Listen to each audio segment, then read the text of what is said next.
Assalamualaikum warahmatullahi wabarakatuh. Waalaikumsalam. Waalaikumsalam warahmatullahi wabarakatuh. Selamat pagi anak-anak.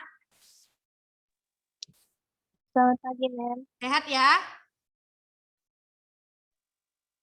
Sehat? Alhamdulillah sehat, Mem. Oke. Jadi minggu lalu kita sudah mempelajari tentang apa teh minggu lalu kita belajar? Nih? Tentang apa? Ayo. Lupa? BUMS. Ya, BUMS, Badan Usaha Milik Swasta. Oke. Badan Usaha Milik Swasta. Sedikit ya yang ikut. 5 orang ya. Si Habil tiap hari dia hadir ya. Ini rajin anaknya ini. Si Nadia Trinanda ya, Ali Depes ya. Tapi hari Senin kalian nggak hadir sama saya.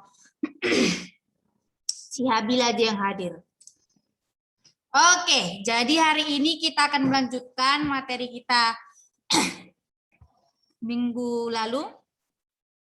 Sekarang kita akan belajar mengenai kelemahan dan kelebihan daripada badan usaha milik swasta. Ada berapa kemarin badan usaha milik swasta itu? Ayo, siapa yang ingat? Ayo.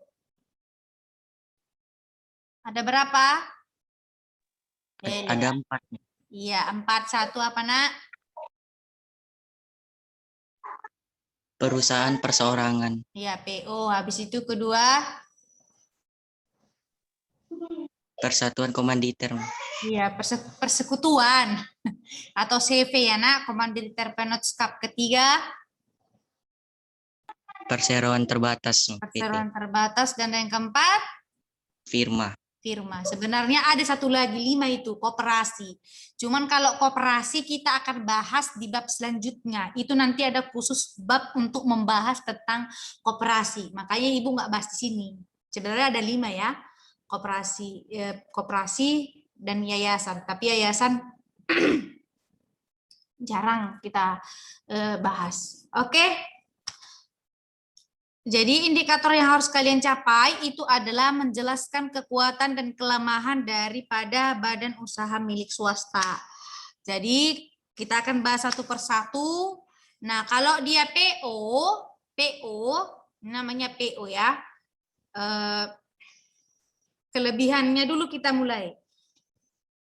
PO itu perusahaan perseorangan. Kelebihan yang pertama itu gampang didirikan. Gampang didirikan, kenapa gampang didirikan, Bu? Karena modalnya membutuhkan modal yang kecil. Jadi membutuhkan modal yang kecil. Kemudian organisasi yang sederhana, mudah dan relatif terbatas, ya kan? Biasanya perusahaan perseorangan itu pengelolaannya lebih sederhana. Jadi contoh dari perusahaan perseorangan itu bisa kalian contohkan kayak gini. Usaha dagang, pernah lihat nggak timbul tenggelam? Pernah kan lihat di toko-toko gitu? Pernah atau tidak? Pernah. Ya, itu perseorangan. Atau nanti dibuat ada bus PO, masalah pas gitu kan? Jadi kalau PO pas itu misalnya arti dari PO itu kan berarti yang memiliki perusahaan transportasi tersebut itu adalah satu orang gitu ya. Jadi PO gitu. Kemudian yang ketiga, pemilik mempunyai kebebasan yang seluas-luasnya. Jadi seluas-luasnya itu artinya dalam apa? Untuk mengembangkan ataupun mengelola itu tergantung daripada pemilik modal. tergantung siapa yang mendirikan. Kalau kau mau mengembangkan seluas-luas, itulah yang dimaksud kebebasan seluas-luasnya. Kalau kau mau mendirikannya memperluasnya dengan bagus, ya terserah dirimu, tergantung daripada dirimu sendiri gitu ya. Keuntungan berada pada satu orang, yakni pemilik perusahaan. Jelas, kalau kita yang mendirikan sendiri berarti labanya untuk diri kita sendiri juga. Mempunyai pajak yang rendah. Iya, kenapa mempunyai pajak yang rendah? Karena organisasi tersebut relatif lebih kecil. Organisasi tersebut atau perusahaan tersebut relatif lebih kecil, berarti pajaknya juga kecil ya. Kerahasiaan pada perusahaan lebih terjamin. Iya, betul sekali. Karena yang punya adalah satu orang. Dalam pengambilan keputusan yang cepat tanpa menunggu persetujuan orang lain. Betul. Jadi kita lebih cepat mengambil keputusan karena tergantung pada kita tadi. Karena makanya dikatakan pemilik memiliki kebebasan seluas-luasnya. Kelemahannya, apa kelemahannya? Yang pertama itu modalnya terbatas, betul. Kalau modalnya terbatas, berarti perkembangan dari perusahaan itu akan lebih terbatas juga. Berarti kontinuitasnya tidak terjamin. Artinya dia nggak relatif jangka panjang. Bisa kita katakan dia kurang terjamin keberlanjutan dari usaha tersebut karena modal yang sangat terbatas tadi. Jadi kan modal itu harus dalam bentuk finansial. Jadi modal itu ada juga dalam bentuk skill. Jadi skill itu termasuk modal. Jadi kreatif, ide, pemahaman itu termasuk juga modal. Jadi kan kalau nanti di firma itu nanti ada yang pemodal itu nggak harus pemodal memberikan finansial, tapi juga dalam bentuk skill gitu ya. Misalnya kamu nih buka perusahaan startup gitu kan, si A buat ini kasih uang sekian-sekian, berarti si B bisa ngasih ilmunya aja, cara membuatnya, strateginya itu bisa dijual juga ya. Jadi modal terbatas berarti finansial juga terbatas, skill juga terbatas. Yang namanya satu orang. Biasanya kan kalau keputusan yang berkualitas atau ide yang berkualitas itu kalau digabungkan beberapa ide orang dan menciptakan ide yang baru gitu ya. Kemudian yang kedua, tanggung jawab dan risiko ditanggung oleh si pemilik perusahaan. Jadi kalau dia rugi, untung tadi untuk dirinya sendiri, kalau rugi pun ditanggung diri sendiri karena tidak ada kerjasama dengan orang lain. Kemudian yang ketiga, kerugian. Betul. Kualitas dalam manajerial dan pekerja terbatas, betul. Jadi kualitas manajerial itu adalah kualitas dalam, jadi manajerial itu kan pengelolaan. Jadi kualitas pengelolaan itu akan sangat terbatas. Karena apa? Karena itu tadi, karena yang memiliki cuma satu orang gitu ya. Otomatis sumber idenya itu hanya satu. Paham sampai situ, Nak? Paham, Mem. Paham. Dan tidur kaliannya. Kemudian yang kedua adalah firma. Firma itu kemarin itu adalah perusahaan yang didirikan oleh beberapa orang. Sama dengan CV, beberapa orang. Tetapi pembedanya di firma itu semua pemilik modal bertanggung jawab atas firma tersebut. Kalau dia nanti CV, ada nanti dia sekutu pasif, ada sekutu aktif. Saya ulangi ya, bagi yang enggak mendengarkan minggu lalu, ini saya ulangi. Perbedaan firma dengan CV adalah di bagian tersebut. Firma itu semua anggota pemilik modal bertanggung jawab atas keberlangsungan perusahaan, baik nanti dalam bentuk kerugian ataupun dalam keuntungan, itu sama-sama bertanggung jawab gitu ya. Tetapi kalau nanti dia CV, sekutu aktiflah yang akan bertanggung jawab sepenuhnya terhadap perusahaan. Sedangkan sekutu pasif hanya sifatnya sebatas pemberian modal. Jadi kalau dia pemberian modal, ya udah dia hanya sebatas pemberian modal, dapat laba itu aja. Tapi kalau dia sekutu aktif, dia bagian mengembangkan cara strategi dan sebagainya ditanggung oleh.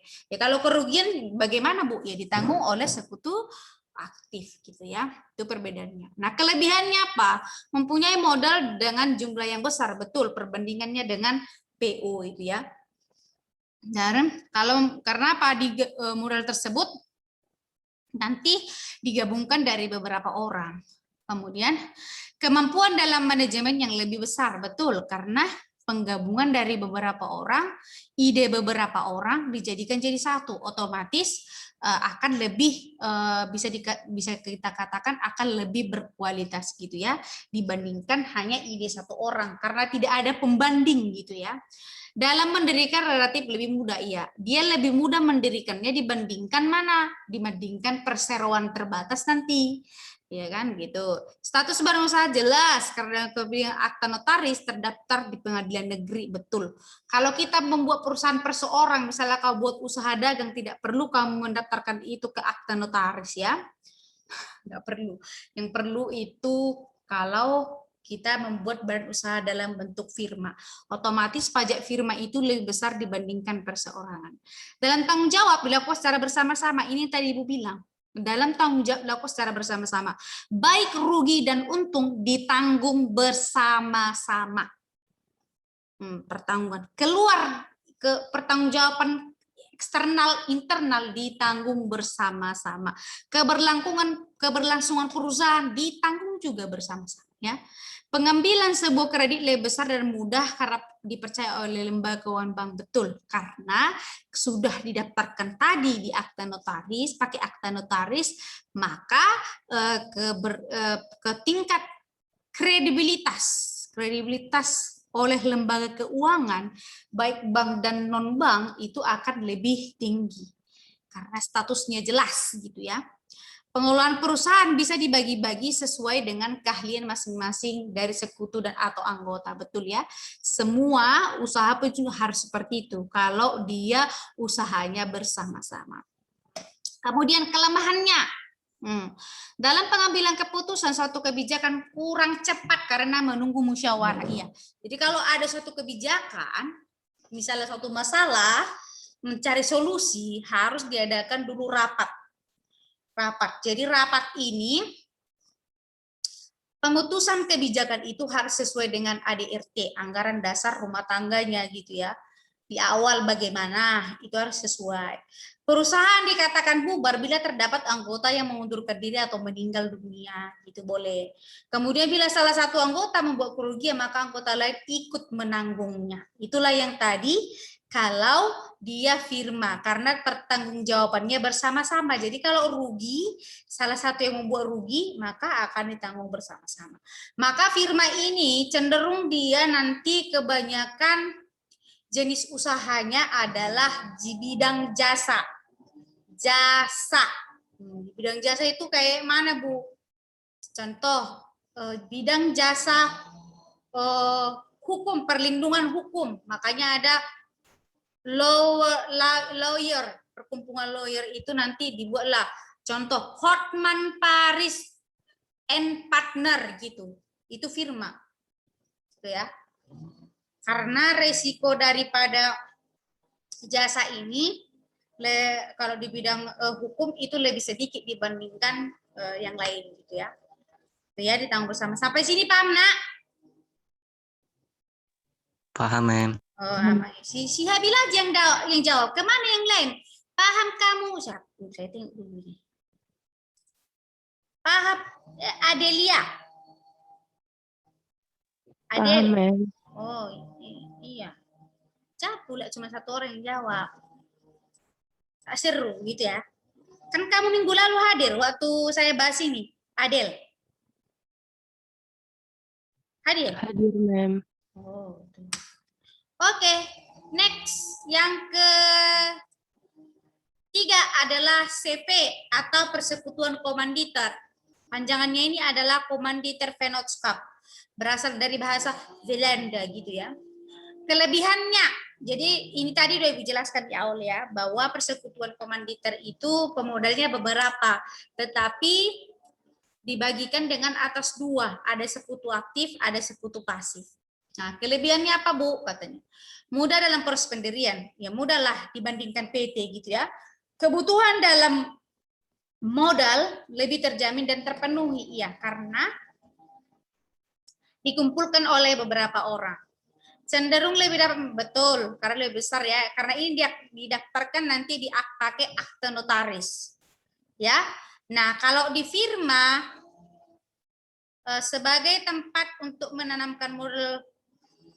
Nah, jadi ini di CP ini kalau kamu punya uang, kamu bisa investasikan modal kamu di CV tanpa kamu harus ikut bertanggung jawab di perusahaan tersebut. Biarlah yang bertanggung jawab itu adalah sekutu aktifnya. Bedanya dengan PT gimana tuh, Bu? Kan PT juga beberapa orang. Nah, bedanya gini. Kalau ini yang dikumpulkan dalam bentuk uang. Tapi kalau di PT, cara mengumpulkan uangnya bagaimana, Bu? Melalui pemecahan saham. Saham itu adalah surat penyertaan modal. Nanti mereka menjual saham. Nah, ketika kamu beli, berarti kamu ikut berinvestasi di perusahaan tersebut. Tapi kalau di CP, nggak ada ngeluarkan saham. Jadi bagaimana caranya, Bu? Ya, kamu ikut sebagai pembendana dalam bentuk finansial. Gitu ya, dalam bentuk finansial. Gitu. Kalau di firma tadi, modalnya bisa bentuk finansial, boleh juga dalam bentuk skill. Jadi skill itu berapa nilai jumlah uangnya, Bu? Nilai jumlah uang dari kalau kita menyumbangkan skill itu adalah sebanding dengan modal terendah. Sebanding dengan modal terendah. Contoh ada 4 pemodal, si A 25 juta, si B 50 juta, si C 15 juta. Si D hanya menyumbangkan keahlian. Jadi berapalah modal si D ini, Bu? Sebanding dengan berapa? Modal terkecil yaitu 15 juta. Iya, 15 juta. Jadi kalau pembagian pun kayak gitu.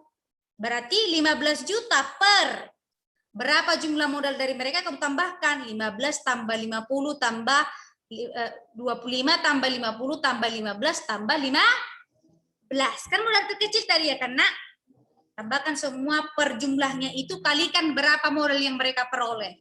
Gitu cara menghitungnya nanti. Kalau pembagian laba di firma. Paham sampai di situ? Paham, Mem. Ya. Paham, Mem. Kalau di CP nanti pembagian labanya berdasarkan kinerja. Misalnya sekutu aktif akan lebih banyak mendapatkan dibandingkan sekutu pasif. Karena sekutu pasif itu hanya memberikan sumbangsi modal. Kalau sumbangsi modal yang didapatkan dia adalah pembagian laba di akhir tahun. Ataupun akhir tutup buku. Jadi tutup buku itu biasanya akhir tahun 31 Desember periode dari Januari ke Desember gitu. Jadi nanti dibagi di situ. Nah, kalau sekutu aktif kan mereka itu nanti udah dapat upahnya, dapat gajinya sebagai pekerja di perusahaan tersebut, dapat juga pembagian laba.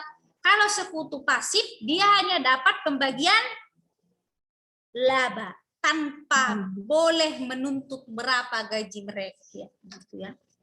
Itu dia. Itu perbedaannya dengan firma tadi. Nah, kemampuan dalam manajerial lebih besar, betul, karena digabungkan beberapa ya, sama kayak firma tadi.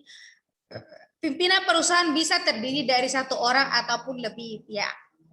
Kekayaan pribadi terpisah dengan kekayaan perusahaan, betul ya. Dalam kalau dia firma, CV, PT, ya kekayaan pribadi harus dibedakan dengan kekayaan perusahaan. Karena itu tidak ada sangkut pautnya ya. Dalam pembagian keuntungan kerugian berdasarkan pada besarnya modal yang ditanam, betul, sama dengan firma tadi ya. Cuman itulah pembedanya itu sekutu pasif dengan sekutu aktif. Kemudian kekurangannya apa, Bu? Kelangsungan hidup tidak menentu karena banyak bergantung pada sekutu aktif yang bertindak sebagai pemimpin persekutuan dan perusahaan. Ya, betul. Bisa terjadi selisih paham antar pemilik, betul. Karena kadang-kadang kalau misalnya kita katakanlah dalam suatu perkumpulan, dalam suatu perkumpulan, kalau ada beberapa ide, ada masalah, ada beberapa kepala yang menyelesaikan, maka akan timbul konflik yang pertama. Karena antara A, B, dan C itu udah pasti berbeda. Pendapat mereka, sudut pandang mereka, cara melihat mereka terhadap masalah tersebut. Perbedaan tersebut menimbulkan nanti yang namanya perbedaan penyelesaian. Nah, itu akan berdampak sekali pada keberlangsungan perusahaan. Maka dalam kalau dia perusahaannya yang dimiliki oleh beberapa orang, itu biasanya akan dilakukan voting alias nanti pengambilan suara. Jadi kalau udah mana yang ide yang disetujui, maka itulah yang akan dipakai gitu ya. Kemudian yang terakhir adalah perusahaan terbatas atau PT. Singkatannya PT. Kelebihannya apa, Bu? Mudah dalam pengalihan kepemilikan. Jadi PT itu bisa dijual. Jenis PT ada perusahaan tertutup, ada perusahaan terbuka, ada perusahaan kosong. PT kosong. Kenapa PT kosong, Bu? Ya PT kosongnya itu tinggal nama doang, namanya yang ada, tapi usaha tersebut udah mitup, alias tidak ada lagi gitu ya. Kalau perusahaan tertutup gimana itu, Bu? Ya sahamnya itu hanya boleh dibeli orang-orang tertentu, tidak semua orang bisa membeli. Dan itu sahamnya tidak diperjualbelikan di bursa efek ataupun bursa efek. Kalau di Indonesia namanya BEI ya, BEI. Kemudian kalau terbuka atau TBK itu adalah perusahaan yang siapa aja boleh membeli sahamnya karena sudah diperjualkan di bursa efek. Gitu ya. Paham sampai di situ? Paham? Paham, Mem. Mem. Iya. Itu ya, mudah dalam pengalihan kepemilikan. Biasanya kalau PT itu cenderung bisa diambil alih oleh orang. Makanya ada yang namanya anak merger, akuisisi gitu ya. Ada itu joint venture gitu ya. Ada nanti tunggu saya ingat lagi ya. Itu semua namanya penggabungan usaha ya. Makanya gampang diambil kepemilikannya. Jadi bisa saja si A yang mendirikan nanti di akhir tahun jadi si B yang punya. Kalau dia sudah diakuisisi, diambil alih. Gitu ya. Diakuisisi itu diambil alih dengan mendirikan nama yang baru. Kalau merger itu penggabungan dia, penggabungan badan usaha, perusahaan, kemudian masih menggunakan boleh menggunakan nama yang lama, boleh juga menggunakan nama yang baru, gitu ya. Kepemilikannya bersama-sama. Joint venture juga gitu. Ya. Kemudian kebutuhan terhadap sebuah pengembangan modal terjamin dan terpenuhi. Betul. Kalau ada mau mengembangkan usaha, misalnya kita mau buat ekspansi, tahu nggak ekspansi apa nah? Perluasan. Misal kita mau buka cabang baru, maka modal akan terjamin dan gampang terpenuhi. Ya udah, caranya gimana, Bu? Ya sabar aja. Keluarkan dia saham. Pecah saham itu tep berapa persen, jual di bursa efek. Nanti di situ tawar menawar, jadi modal. Gitu gampang dapatnya. Karena PT itu lebih gampang mendapatkan modal dibandingkan yang lain. Kemudian kelangsungan sebuah perusahaan lebih terjamin, betul. Dari antara semua badan usaha yang paling besar adalah PT. Mudah dalam memindahkan hak milik dengan menjual saham kepada orang lain, betul. Jadi mobilitas dari saham itu gampang berpindah. Bisa saja yang punya saham saya sekarang, tapi esok hari bisa saya jual dan berganti lagi kepemilikannya gitu. Jadi makanya dia sirkulasinya cepat, perputarannya cepat. Makanya banyakkan orang sekarang dia nggak punya perusahaan, tapi dia punya uang di perusahaan tersebut. Dengan cara apa? Itulah tadi permainan saham itu. Jadi nanti dia masuk ke pasar modal, menjual saham, beli saham, jual beli, tergantunglah dia mau ngambil capital gain-nya boleh, atau dia mau mendapatkan laba di akhir tahun juga boleh. Paham sampai sini? Paham, Mem. Itulah kelebihannya. Nah, kekurangannya apa? Biaya pembentukan relatif lebih tinggi. Betul. Kalau kita mendaftarkan pakai akte notaris, inilah akan lebih tinggi biaya dibandingkan firma ataupun CV, gitu ya. Kemudian dana statuternya itu, dana liquidnya itu akan lebih tinggi juga, sebanyak 20% dari modal yang telah ditetapkan oleh pemerintah untuk didaftarkan, gitu ya. Dalam pembayaran pajak lebih besar, betul, karena ini luas. Kemudian sulit menjaga sebuah rahasia, betul, karena dimiliki oleh beberapa orang tadi.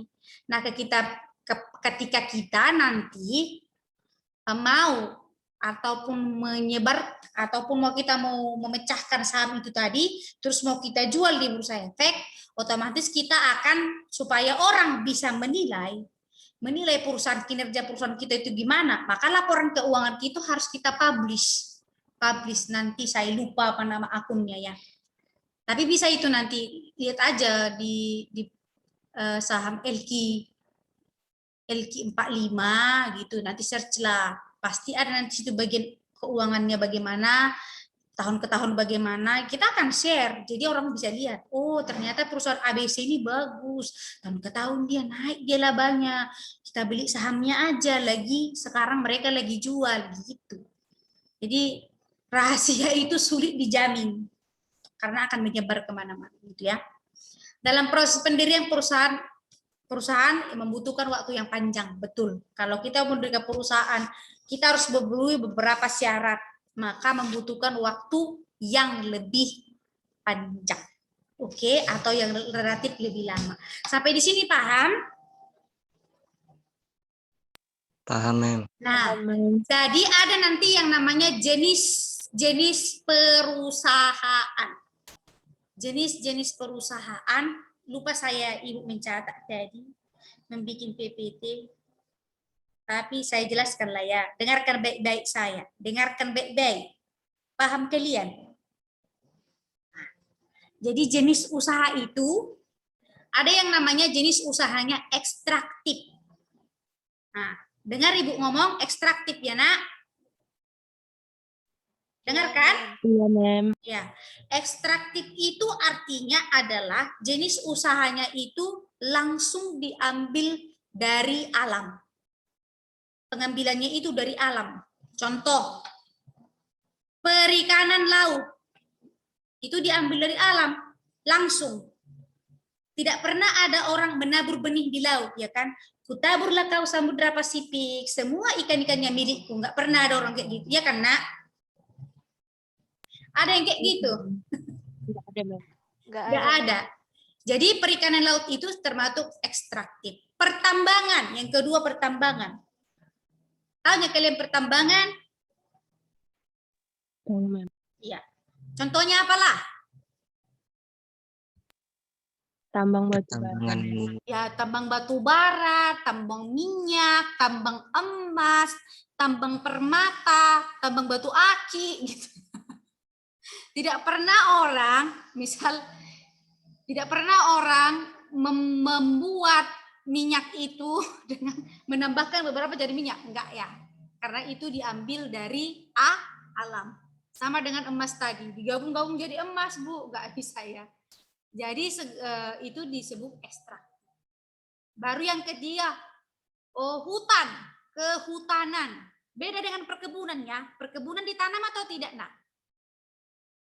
Ditanam, Mem. Nah, kalau hutan kan kagak tuh. Pohon akasia, saya tanam, umurnya 1000 tahun. Umur manusia pun paling kencang 60 tahun, nah, nggak mungkin ditanam ya.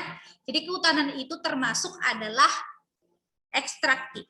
Paham sampai situ? Itu yang namanya ekstraktif, mengambil langsung dari alam. Yang kedua jenis usaha itu adalah agraris. Kalau agraris itu, kalau dengar kata agraris, kalian ingat apa? Ayo.